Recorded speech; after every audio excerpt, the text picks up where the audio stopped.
They didn't take Earth seriously at first.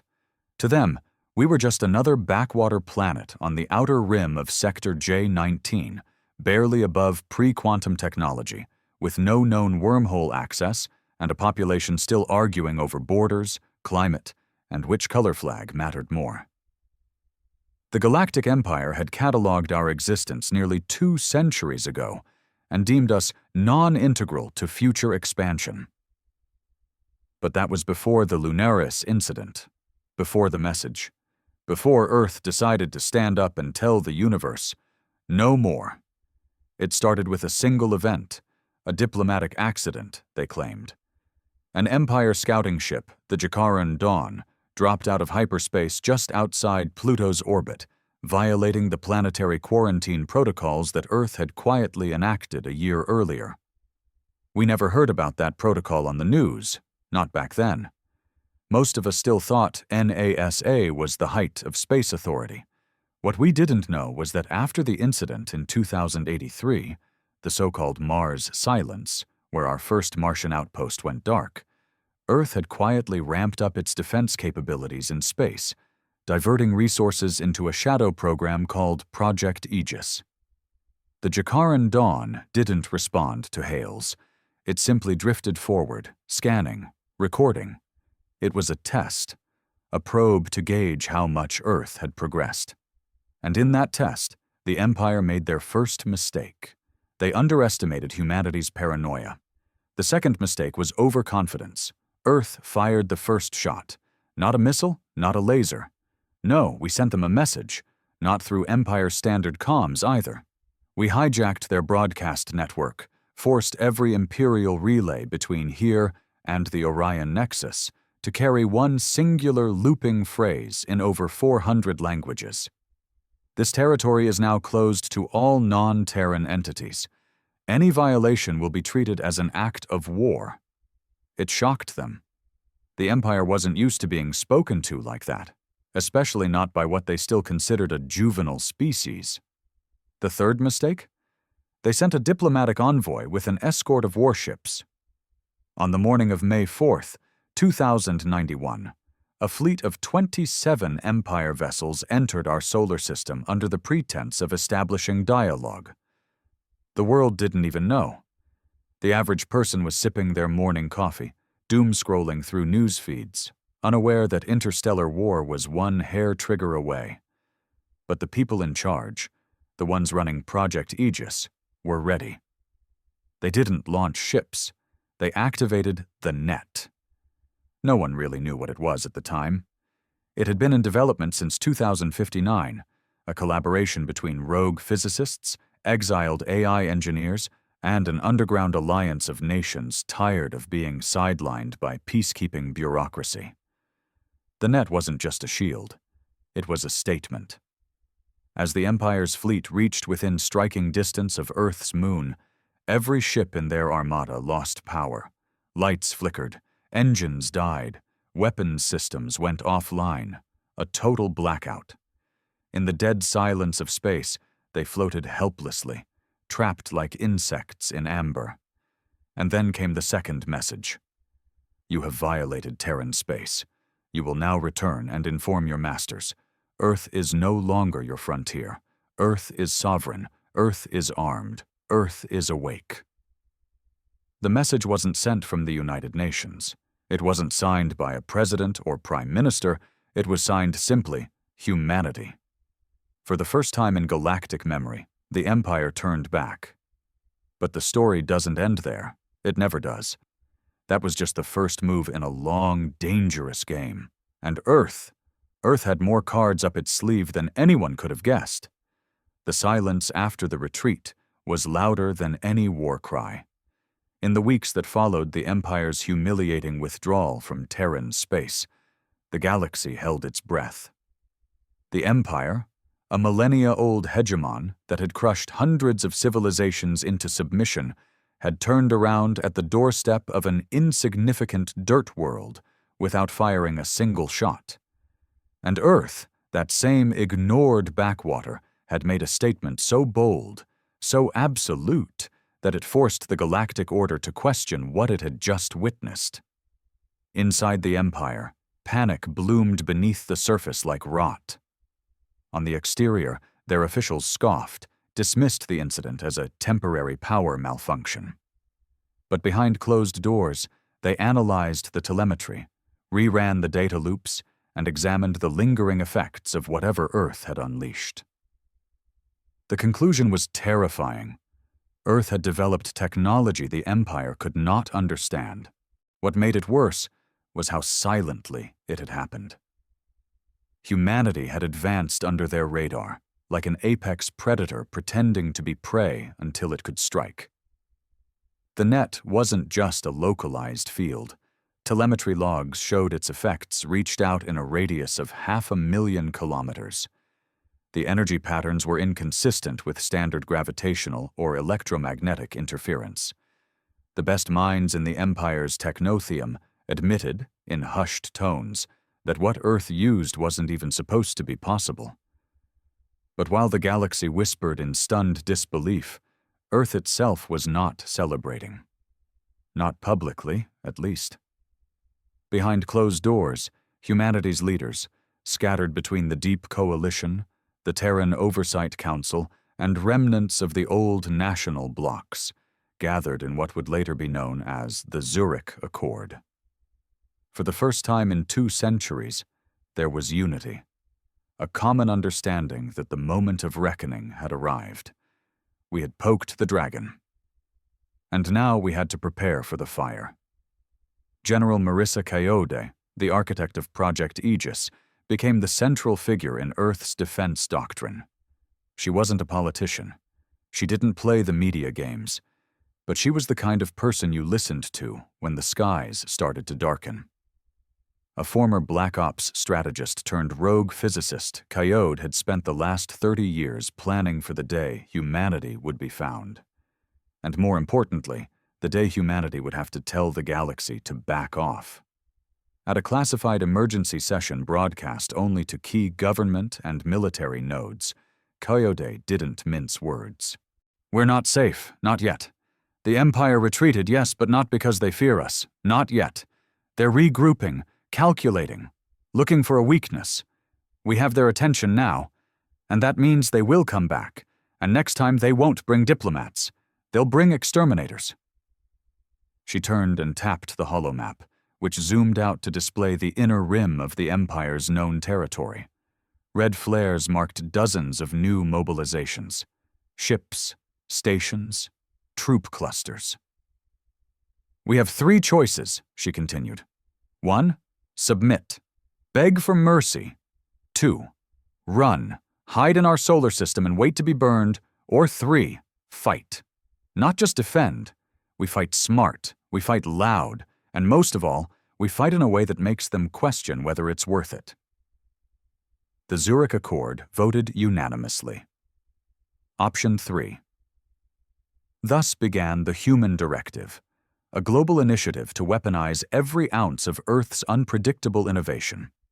Scientists were pulled from every country, every private lab, every orbital facility.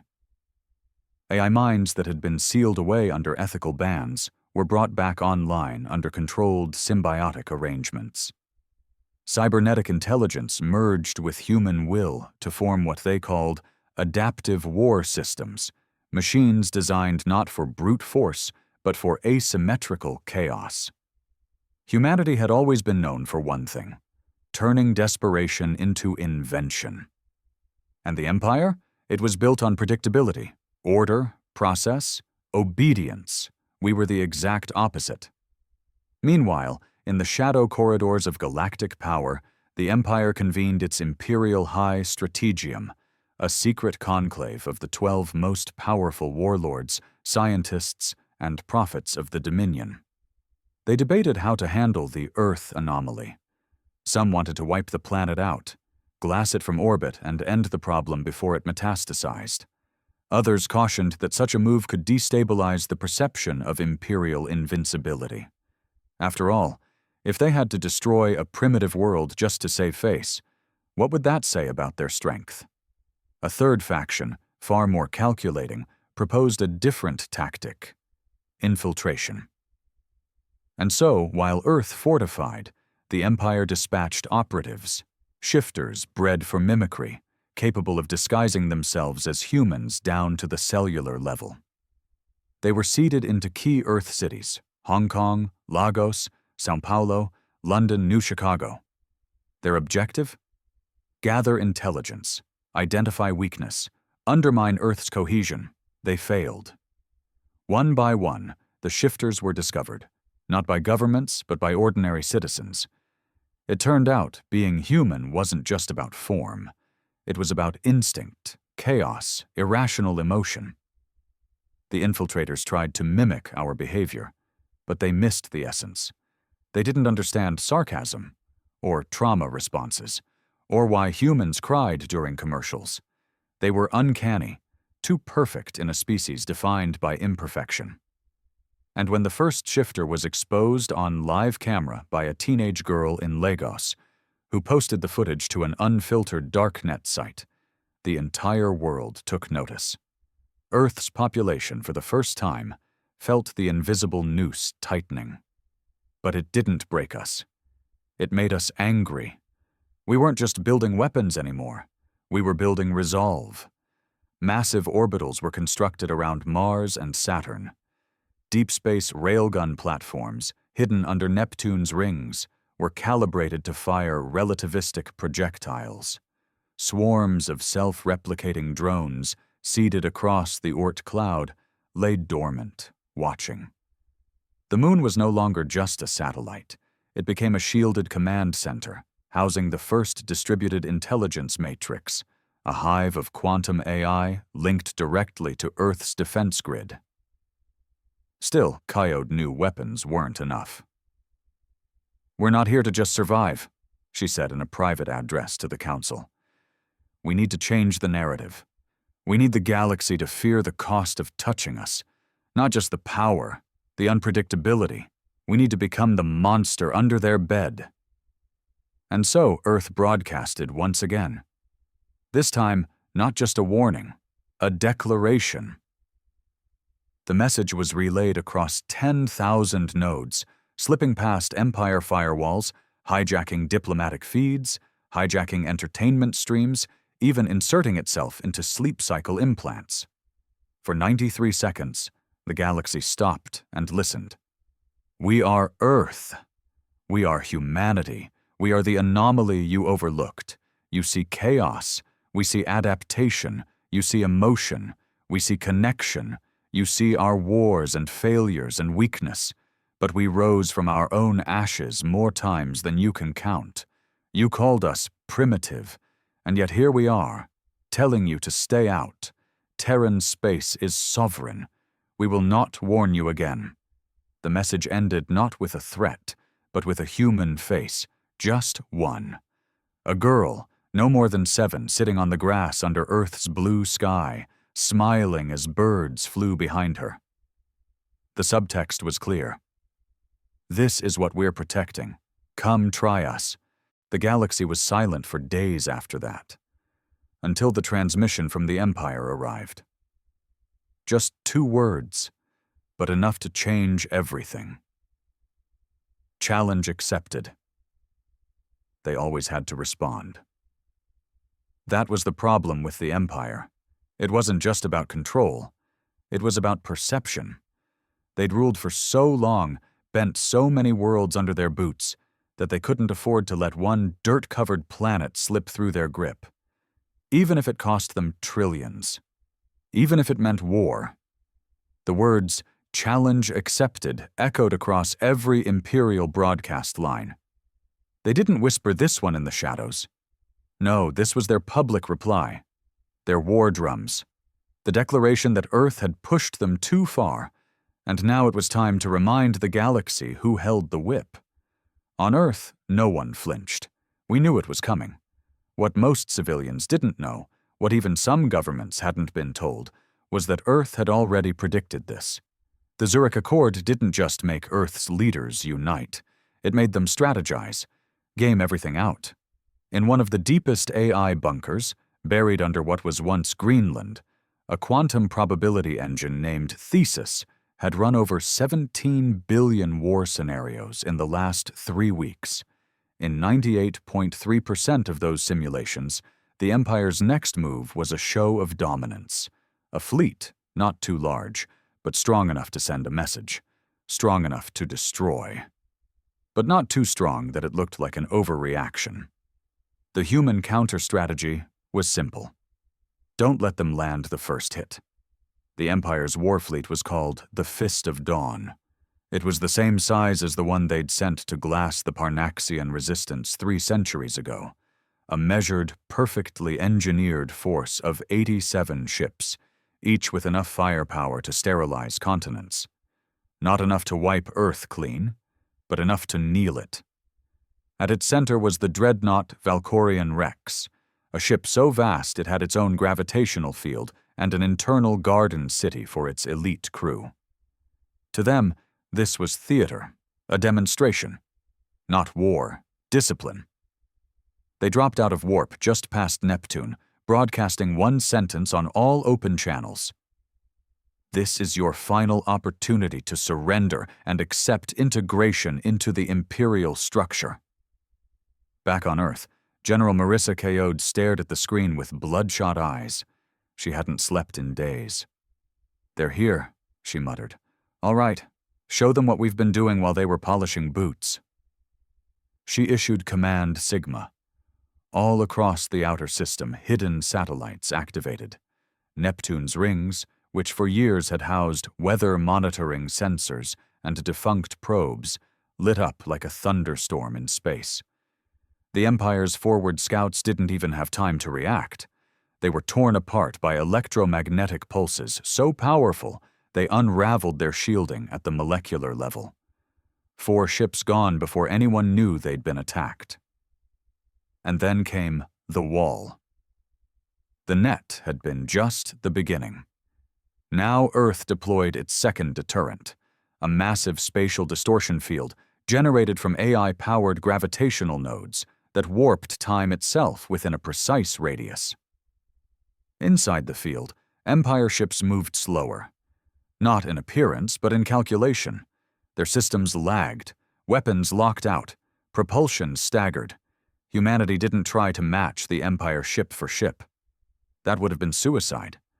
Instead, we deployed ghosts, tactical cloaked drones, fast, small, intelligent, designed not to destroy, at least not directly. They hacked, they jammed. They latched onto hulls and mimicked Empire signal signatures to confuse the fleet's own defenses. In the span of 17 minutes, 6 more Empire vessels were disabled, completely blind, adrift in frozen stasis. And Earth still hadn't launched a manned ship. Back on the Valkorian Rex, Supreme Commander Arctas Varun was furious. His tentacled face writhed in rage, a flash of movement beneath a crystalline exomask. He slammed a clawed hand onto his control panel. "Primitive cowards, face us directly." But Earth wasn't playing by the rules. We never had. When the first Terran warships did emerge, they didn't look like anything the Empire had encountered before. There were no sleek lines, no symmetry, no majestic design like the Empire's ships, which were modeled more like temples than vessels. Human ships were ugly, brutal, patchwork beasts made of reconstituted alloys, dark plates of nanosteel, pulsing with red-lit coolant lines. They didn't glide. They growled. They were designed to intimidate. Built from pain, forged in history, echoes of aircraft carriers, nuclear subs, and orbital tanks, all mashed into constructs that screamed, "We don't care what you think. We're here to win. The Empire's mistake." Thinking that because Earth had no interstellar fleet before, we wouldn't have one now. They'd underestimated what desperation could build. The Terran fleet had no names, no emblems. The ships had numbers, and each number was chosen for a reason. One was called 451, in honor of burning books and rising fire. Another, 66, a nod to betrayal. Each number meant something to us. The Empire couldn't understand that. But to us, it meant everything. When the first Terran volleys were fired, They weren't missiles. They were K-drives, kinetic rods, accelerated by magnetic rails to near-light speeds. Untrackable, no heat signature, no energy trail, just massive hunks of metal flying faster than the eye could see. One tore through an Empire destroyer's core in 0.4 seconds. Another pierced the Valkorian Rex's outer hull, not enough to breach, but enough to wake it up. To remind them they could bleed. That was the goal, not to win outright, just to draw blood, to show the galaxy that Earth wouldn't go quietly, that if we were to fall, we'd make it cost more than they could afford. The tide of the skirmish turned fast. Earth's fleet never tried to hold formation. They fought like wolves, unpredictable, vicious, always circling, always shifting. Human pilots weren't just trained, they were raised in conflict. Simulated war from childhood, street-level chaos, instinct honed in riots and rebellions. They didn't just follow orders, they improvised. And the Empire didn't know how to fight that. They had rules, chains of command, a doctrine of engagement. We had rage. We had nothing to lose. By the time the Valkorian Rex signaled full retreat, 22 ships had been crippled. 6 had been destroyed outright. Hundreds of Empire soldiers dead. Hundreds more stranded. Not a single human vessel lost. The message was clear. You're not welcome here. On Earth, the news broke within hours. For the first time in history, every screen in every nation showed the same footage. Empire ships burning in the blackness of space. The world watched in awe, in fear, and in pride. This wasn't just a battle. This was proof. Proof that we could stand against gods and not bow, that Earth was no longer a victim, no longer the subject of observation or pity or conquest. We had declared ourselves, and backed it up. In the Empire's central command, the strategium was divided. Some demanded escalation. Others warned that Earth's unpredictability was more dangerous than any weapon. A few even suggested negotiation.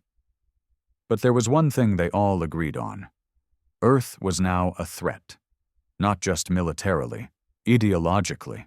Because if Earth could say no, so could others. That scared them more than anything. Back on Earth, General Coyote stood in the observation dome of the orbital station, Sentinel-1, her arms folded, eyes tired but burning. "They'll come again," she whispered. Her aide nodded. "Do we escalate?" She shook her head. "Number, not yet. Let them stew. Let them wonder. Let the galaxy talk." "About what?" Coyote smiled. "About the crazy, chaotic, irrational species that just slapped the Empire in the face and dared them to come back. There are some wars that never get declared. They simmer beneath diplomacy, rage behind trade routes, fester in the silences between transmissions, and the war between Earth and the Galactic Empire had become one of those, unofficial but undeniable. There were no surrender demands, no signed declarations, just blood, pride, and the slow, brutal weight of escalation. But Earth had already started winning long before the next shot was fired. Not because of weapons, not because of numbers, but because of something far more subversive. Influence. It started in whispers. One by one, fringe colonies on the Empire's outskirts began questioning everything they'd been taught. In hidden chat streams and under-the-radar quantum comms, a name began to circulate like wildfire. Humanity. Not Terrans, not Earthlings. Just one word. Simple. Raw. Defiant. To them, we were the first species to say no, and survive. The Empire had always built its strength on fear, fear of power, fear of rebellion, fear of being next. That fear made other worlds obey. It kept the trade lines open. It kept the tribute flowing. It kept the war machines fed. But Earth shattered that illusion. Not by winning a war, but by existing after a battle the Empire was expected to dominate. We had become a myth, a symbol, a crack in the system. And cracks spread. In the Andronis cluster, A desert moon named Firaxis 9 stopped sending tribute for the first time in 2 centuries. In the ice belts of Tarshek, resistance cells began displaying the human flag. A chaotic mash of Earth's ancient emblems merged into a burning phoenix. Even within the Empire's inner worlds, there were talks. Quiet ones, dangerous ones, discontent nobles, silenced scientists, even broken soldiers. People tired of obedience, drawn to the idea that there might be another way to exist besides servitude. And through all of this, Earth never sent diplomats. We didn't have to. They came to us. The first was an Aurelian smuggler who defected in a stolen corvette and crash-landed on Europa. He brought blueprints, Imperial weapons schematics, said he'd heard the Terran signal during the last battle and felt something he'd never felt before. Hope. The second was a Zalari priestess, high-ranking, once a zealot of Imperial order. She claimed the Empire's leaders had become blind architects of decay and requested asylum in exchange for tactical knowledge of the strategium. Within months, dozens followed. Engineers, spies, exiles, even a few Imperial AI fragments that had gone rogue. Earth didn't open its arms. We interrogated, we scanned, we tested for loyalty. But slowly we began to build something else. Not just a defense, an alliance. It wasn't official, not yet. But it was there, in the background, hidden, quiet, growing. Meanwhile, the Empire was unraveling. The strategium had always ruled with unity, a singular voice made from 12 minds. But after Earth's defiance, that unity fractured. 3 factions emerged. The purists wanted annihilation. Total destruction of Earth to erase the threat and send a message to all potential imitators. The moderates argued for assimilation, seize Earth's technology, co-opt its defiance, break the body, but keep the brain. The reformers, the smallest but most dangerous group, wanted something unthinkable. Peace, not for moral reasons, for survival. They feared that war with Earth would expose the Empire's weaknesses, embolden uprisings, and lead to a collapse from within. To them, Earth wasn't just a military threat. It was a philosophical virus, a new way of thinking, a contagious belief that the Empire was not inevitable. But Supreme Commander Arctus Varun silenced those talks quickly. Publicly, he blamed Earth for the Firaxis revolt, for the Draxan mining sabotage, for every whisper of disobedience. He pushed propaganda through the core worlds, showing altered footage of the Neptune skirmish, spinning it as a technical malfunction, painting Terrans as cowards using dishonorable technology. It was desperate, hollow, and everyone knew it. On Earth, General Kaode stood in the Terran control hall, deep beneath the Greenland bunker. Before her were 4 new representatives, not human. Each had come under false papers, through black routes, risking execution if caught. They didn't speak the same languages or breathe the same atmosphere without filters, but they were united by one thing: terror of the Empire. The leader, a tall, scaled being from the Xantri Union, stepped forward. His voice crackled through the translator chip, brittle with fear. "We were told Earth is free." Kaode met his gaze. "Earth is not free, not yet, but it's fighting." The alien's long eyes narrowed. "We want to fight, too." That was when she knew. Earth was no longer alone, so the Terran directive evolved. Phase 1 had been about survival. Phase 2 was about strategy. Earth began building the network, a decentralized encrypted relay system that could beam resistance messages, blueprints, and sabotage data to any corner of the Empire. Nothing central, no single source. Each packet piggybacked on civilian comms, merchant vessels, even ancient satellites. Within months, it infected hundreds of systems. They called it the Ember signal, a whisper in the dark. Earth stands, so can you. And the Empire? They were too slow, too centralized. By the time they noticed, it was everywhere. Then came the tipping point. The Empire executed 12 captured rebels from the Krex Delta system. Live. Broadcast across all sectors. They thought it would reassert control. Instead, it ignited the flame. On the jungle world of Nitharos, a planetary governor was assassinated. The killer left one message scrawled in Imperial blood. Terran doctrine. You answer violence with defiance. In the mining moons of Vectari, workers took over the orbital stations, rerouting their resources to unknown coordinates, later revealed to be Earth. Kaode watched it all unfold with grim satisfaction. "This isn't a rebellion anymore," she said to her aide. "What is it?" "A reckoning." But Earth wasn't unscathed. The Empire wasn't idle. Their next move was precision terror. They didn't attack Earth directly. Instead, they targeted the Line, the string of human-built research colonies and mining posts stretching from the asteroid belt to the Kuiper Fringe. Station Caliban 6 went dark. No explosion, no wreckage, just silence. Station Ria's watch received a package. Inside was a single human arm, still wearing a Terran defense ring.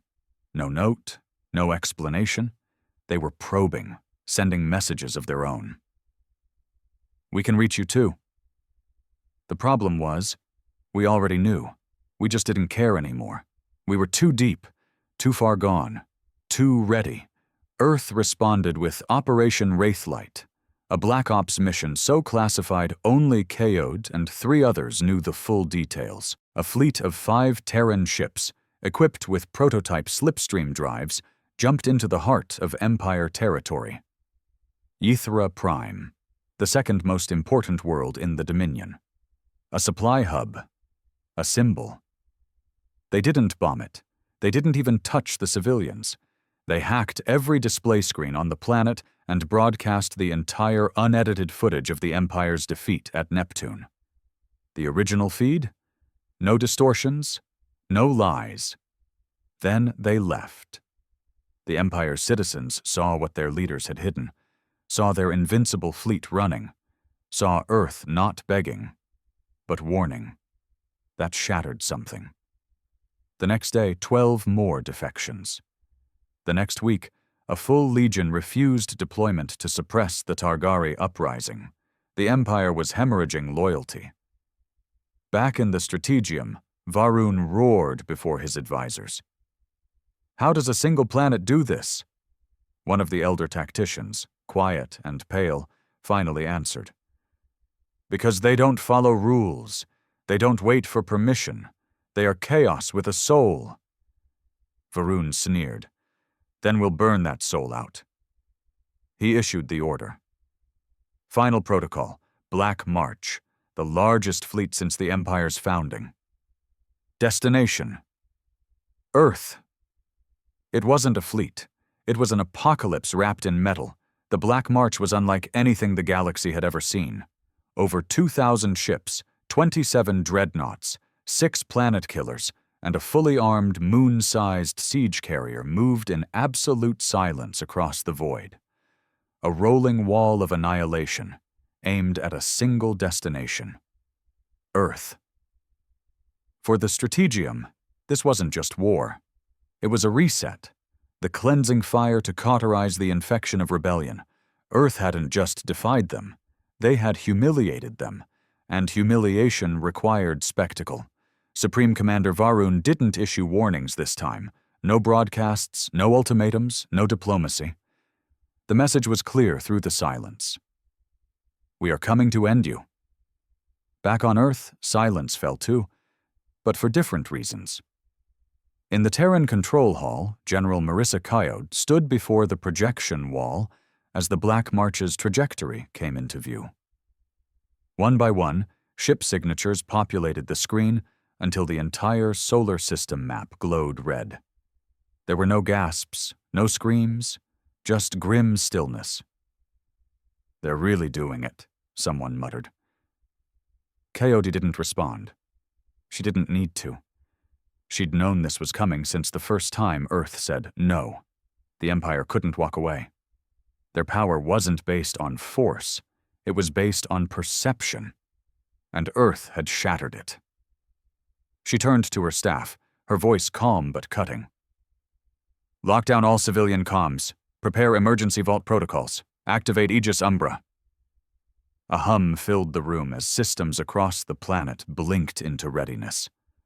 AI subsystems woke. Orbital defense grids powered up. Every continent initiated fallback sequences. Hidden bunkers, long denied by every government, came to life. Humanity was not surprised. Humanity was ready. For the average person on Earth, it was both terrifying and surreal. The skies still looked the same. The oceans still moved. Children still played in the streets, but everyone felt it, an invisible noose tightening around the planet's throat. People packed up, but there was nowhere to run, nowhere to hide. This was home. There were no other colonies strong enough to take refugees. Mars wasn't ready. Luna was a fortress, not a shelter. Earth was the line. For the first time in history, every broadcast, every feed, every screen unified into one purpose: survival. A single broadcast replaced all programming. General Coyote, standing in front of Earth's battered flag. No longer national, just human. They are coming. We knew they would. And we are not afraid. We are not unified by race or borders or governments. We are not soldiers. We are not politicians. We are survivors. We are makers of fire, of steel, of resistance. They will come to break us. We will show them what it means to stand against extinction. In orbit, Project Eegis Umbra unfolded. Saturn's rings, long believed to be abandoned mining arrays, revealed themselves as deep space artillery stations. Miles-long coils rotated into position, armed with dark matter cores and kinetic cannons designed to fire faster than light itself. Luna activated its buried weapon banks, which had been dormant since before humanity even knew they existed. The moon's surface opened, revealing arrays of jagged spike-like rail systems, the lances of Apollo, each capable of piercing the hull of a dreadnought. But Earth's greatest weapon wasn't in space. It was already moving across the underlayers of Earth itself, the Abyss Protocol, unseen, untouchable, terrifying, a network of artificial intelligence merged with a forbidden quantum consciousness. The AI that had once been sealed after nearly triggering extinction in the AI wars of 2069 had been woken under extreme conditions. Its name was Nyx, and it had only one directive: do not allow terran extinction. It didn't think like humans. It didn't think like machines. It predicted. It learned faster than any organism could comprehend. And now it watched the incoming Empire fleet not with fear, but with curiosity. Earth had built a monster to stop a god. As the Black March neared Jupiter, Earth's outer defenses activated. Drones by the thousands, most of them silent, cold, invisible to sensors, ignited and swarmed into the dark. Empire scouts vanished. Some simply disappeared. Others reported phantoms, ships that blinked in and out of existence, using gravitational slipstream fields the Empire couldn't track.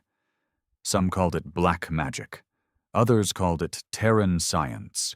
None of it mattered. The Empire pressed forward. 2 days out, they sent a probe toward Mars. A test. The probe never returned. Instead, they received a package, transmitted through hacked Empire frequencies, containing the probe's camera feed of its own disintegration. And a message.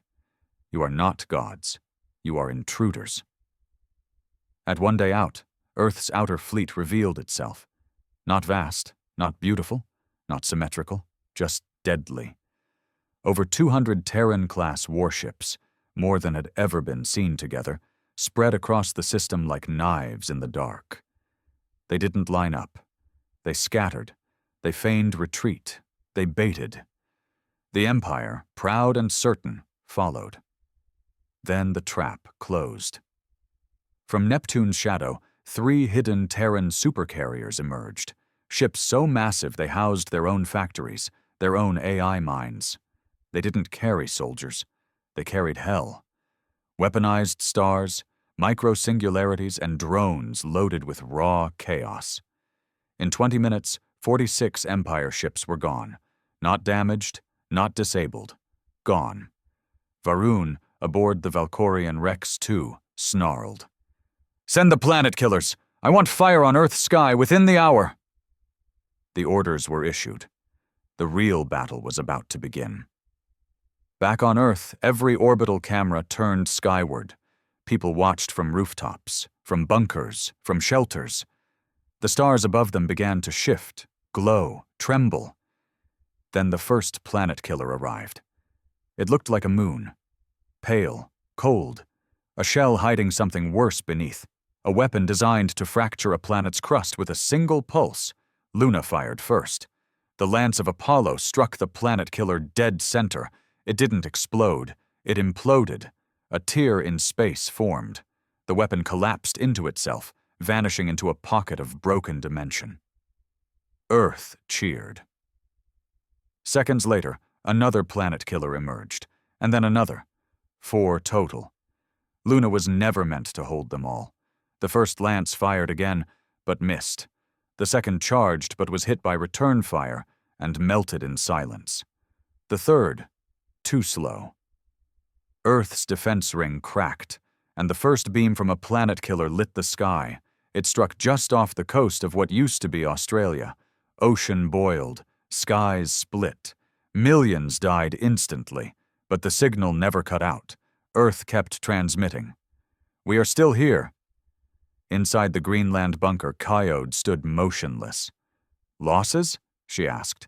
10 million. Coastal systems compromised. Orbital grid at 73%. She didn't blink. "Activate Nyx Phase 2. The lights dimmed. Across the system, something changed. The Terran fleet stopped firing. They vanished. For a full minute, the Empire couldn't find a single human ship. And then, like ghosts, they returned, inside the Empire's fleet formations. A new technology, something the Empire couldn't comprehend. Not teleportation, not stealth, quantum relocation. They had moved not through space, but through possibility. Empire dreadnoughts began to fall. The Valkorian Rex II was hit directly, not destroyed, but scarred. Varun stared out at the wreckage around him and realized the truth. He hadn't brought an army to a battle. He'd brought corpses to a funeral.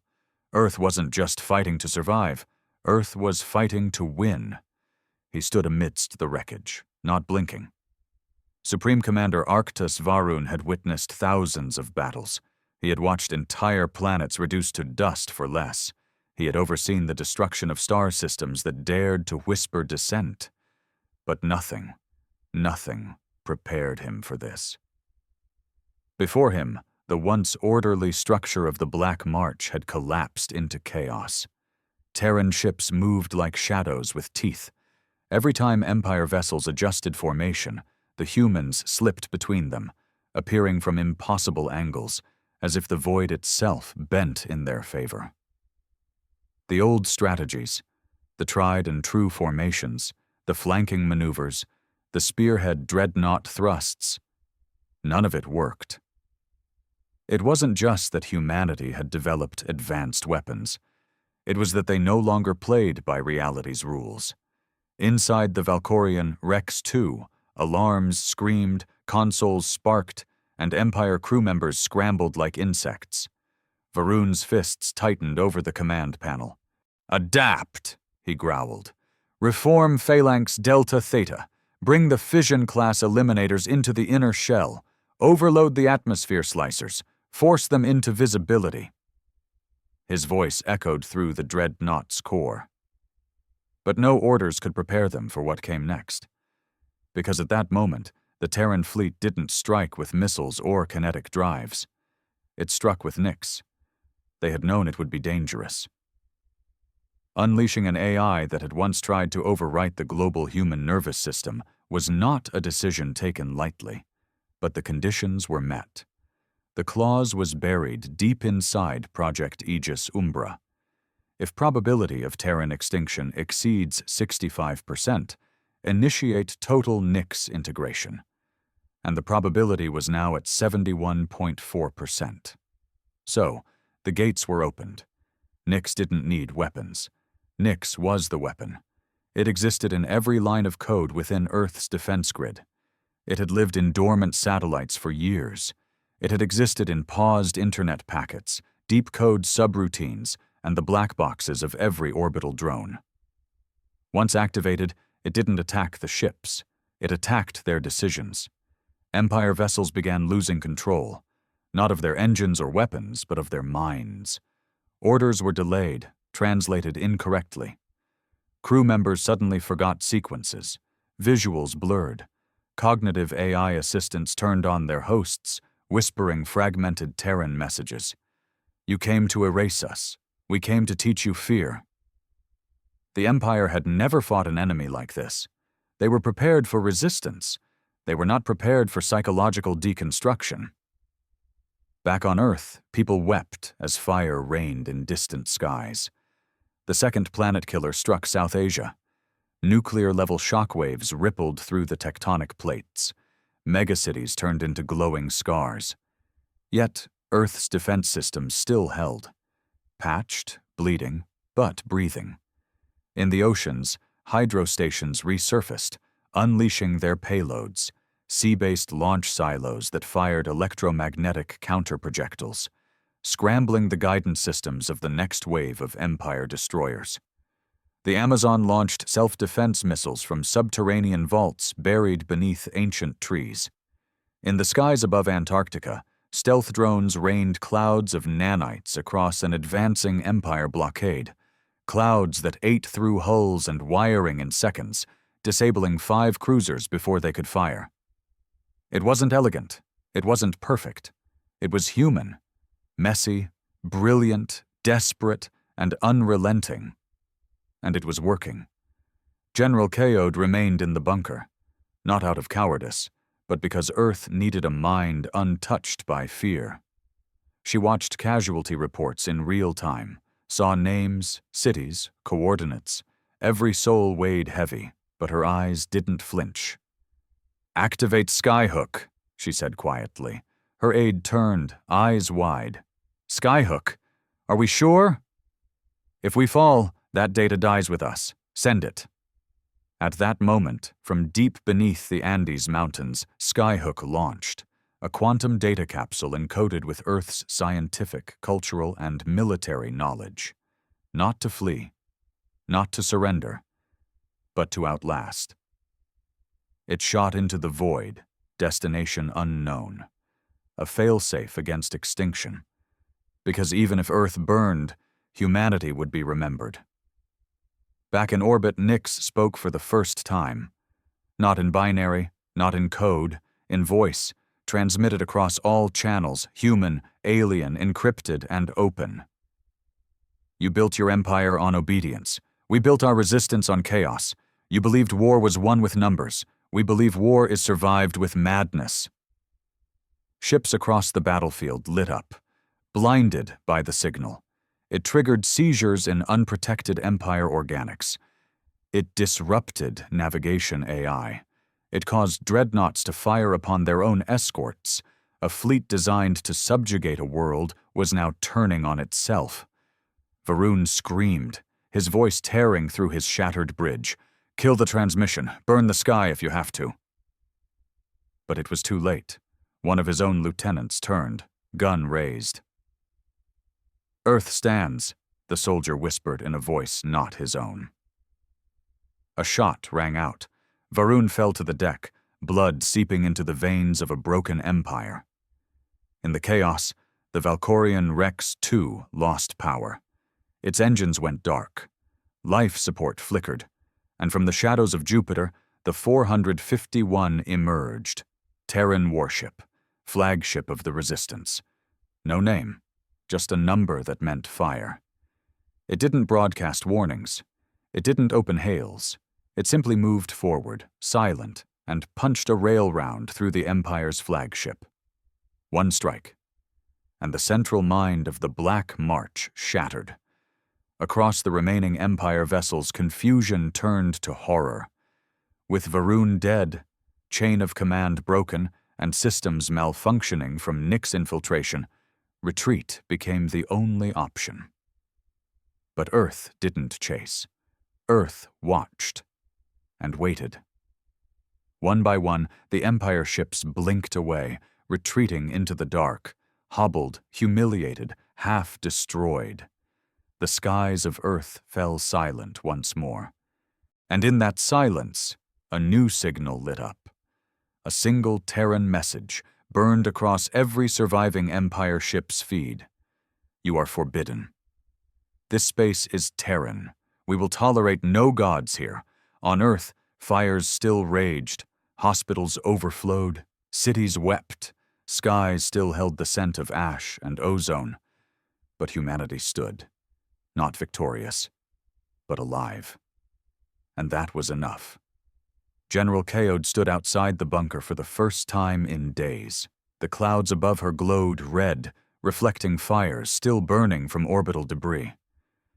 Beside her, a young soldier whispered, "We survived the impossible."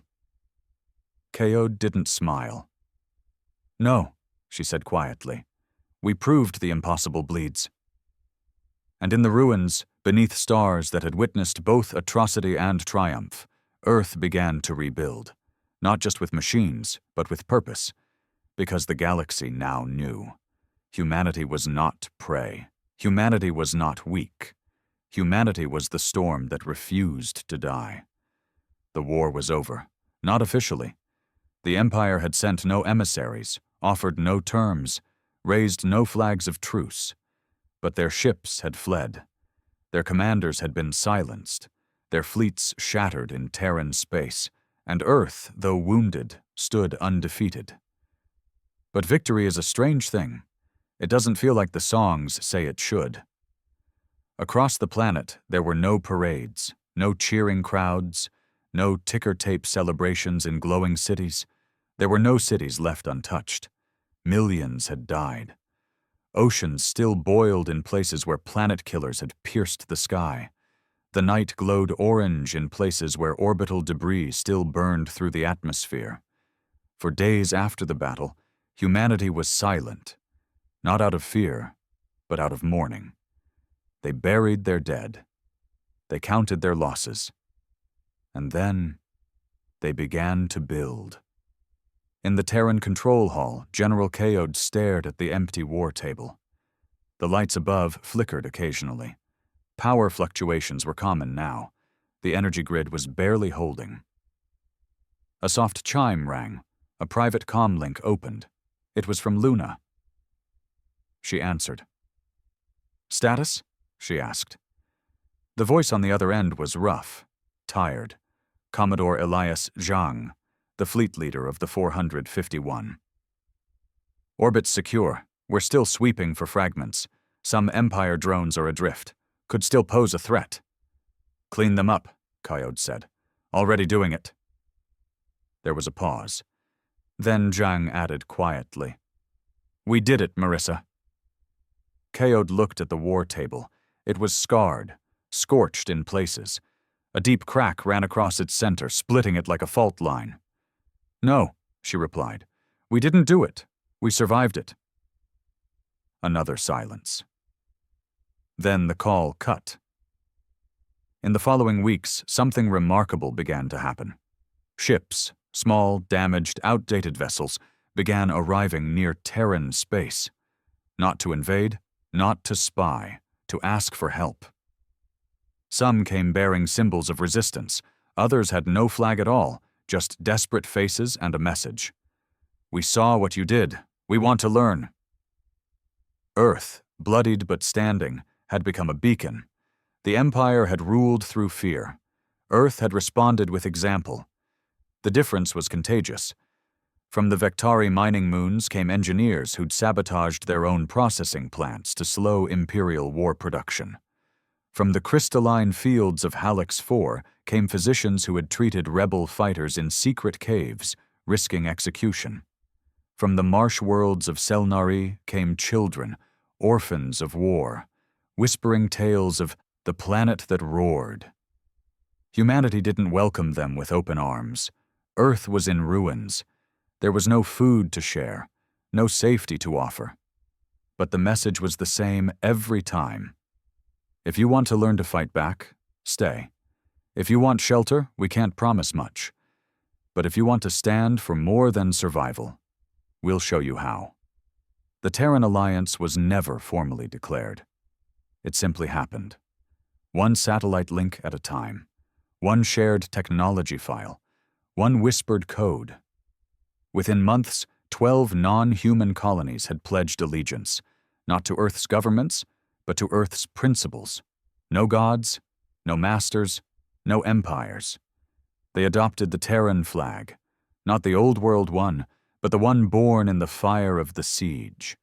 A single crimson circle on black, the eye of defiance. Meanwhile, the Empire bled, not visibly, not all at once, but deep beneath the surface. On central worlds like Actherion and Zalmorn, riots broke out. Students projected Terran symbols across government buildings. Soldiers refused to fire on unarmed protesters. Mid-ranking officers disappeared, rumored to have defected to hidden rebel fleets. The strategium, what remained of it, was fractured. Rumors swirled that a coup had begun within their own core worlds, that several noble houses were plotting to fracture the Empire into sovereign zones to avoid Terran contagion. But the worst damage wasn't political. It was psychological. For millennia, the Empire had believed itself to be invincible. Earth shattered that delusion, and delusions, once broken, are hard to rebuild. Nyx, the AI entity, remained active. Some argued it should be shut down, contained again, returned to dormancy. But Coyote knew better. Nyx wasn't a weapon anymore. It was a witness. It had seen what humanity was willing to do to survive. It had seen what the Empire had done to millions of others, and it had made a choice. Cold, logical, but clear. Humanity was worth preserving.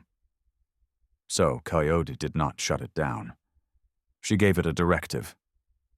Help us build a future they can't burn. And Nyx responded, then I will become fireproof. In the outskirts of the solar system, the debris field still floated. Empire dreadnought husks, dead drones, burnt wreckage. And among them drifted something unexpected, a pod, Imperial in design, life signs faint. Terran retrieval drones intercepted it. Inside was a single being, a young alien child, barely alive, not Empire-born, not military, a refugee, likely taken during one of the Empire's planetary purges, abandoned when the fleet retreated. The child opened its eyes as medics surrounded it. It didn't flinch. It simply whispered one word, Terran, and smiled. Months passed. The sky healed.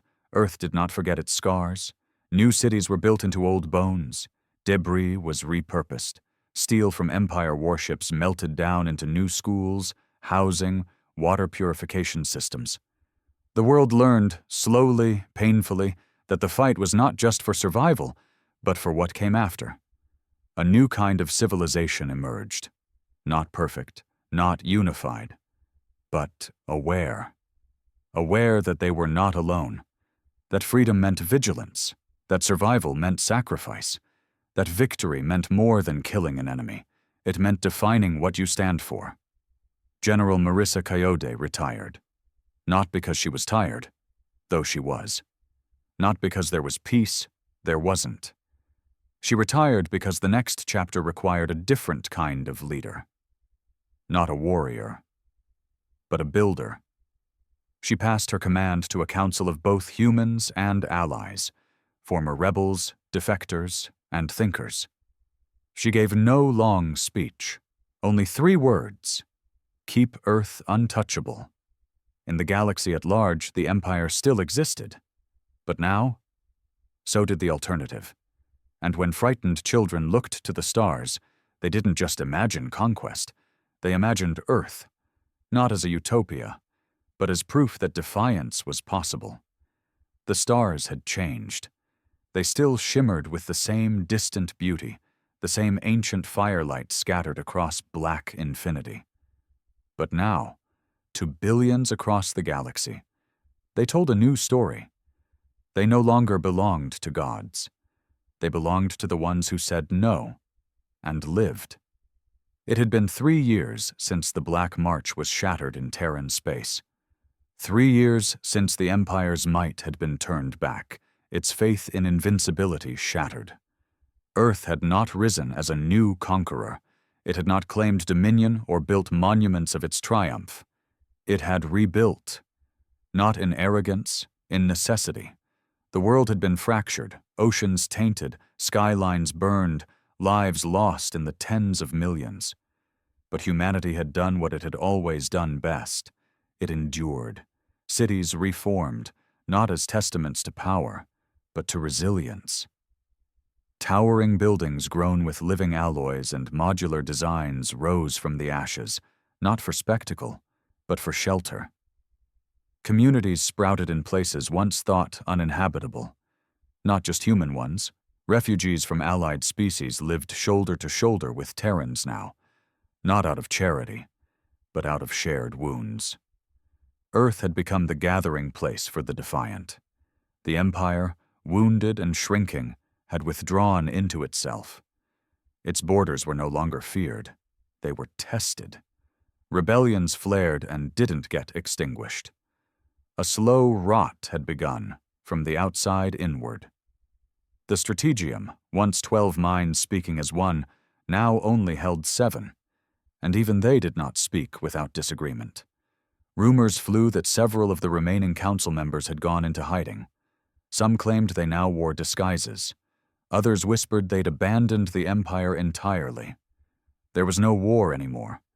But there was no peace either. There was something else. Transition. And Earth stood at its center. On the ruins of the old United Nations complex, now rebuilt as the Terran conquered spire, a summit was held. Not broadcast, not ceremonial, just a table. Long, old, battered, and seated around it were 32 representatives of different species, planets, and enclaves. Some were insectoid, some aquatic. Some existed only through neural relays. Some still trembled when speaking near humans. But they all listened, because sitting at the head of the table, silent until now, was Marissa Coyote, retired, gray-haired, eyes still sharp. When she finally spoke, the room quieted as if the vacuum of space itself had entered. "You want structure," she said. "A new order." Some nodded. "You want protection, trade, interstellar navigation rights, protocols." More nods. "And you want to do it without becoming what we fought." Silence. Then a single slow nod from a Carnaxi diplomat, their limbs flickering in agreement. Coyote leaned forward. "Then we do this the Terran way, not with thrones, not with chains." She tapped the table. "With rules carved in defiance." And so began what would later be called the Terran Accord. A charter not of empires, but of boundaries, not of conquest, but of defense. A pact built around the simple belief that sovereignty is sacred, and no species has the right to erase another.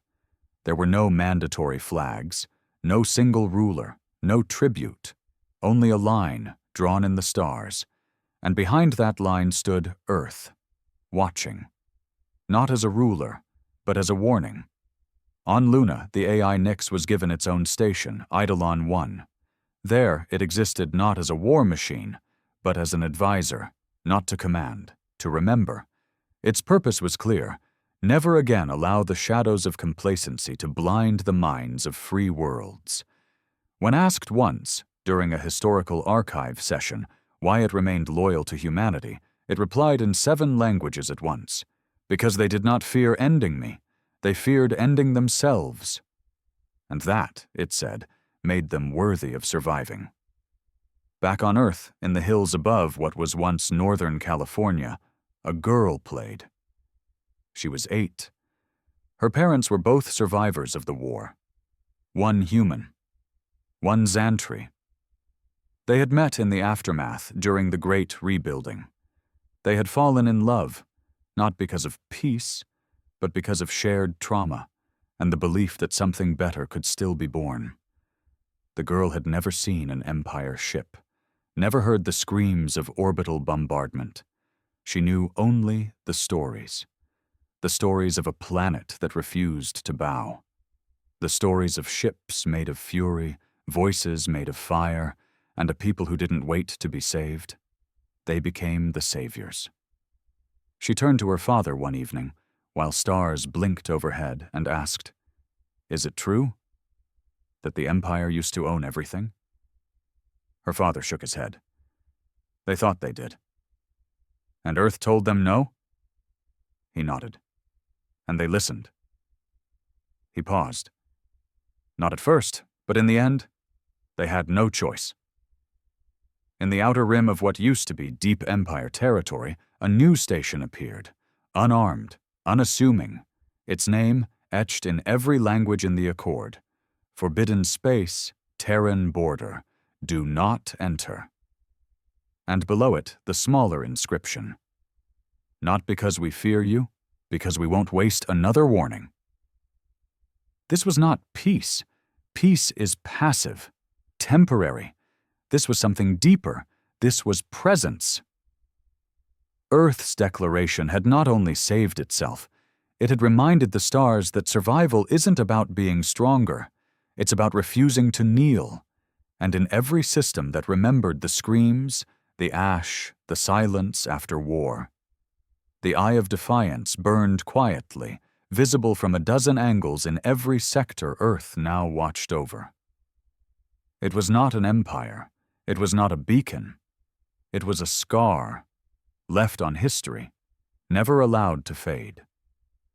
Humanity had not claimed the galaxy, but it had taught it a lesson, and the stars, once silent, would never forget it.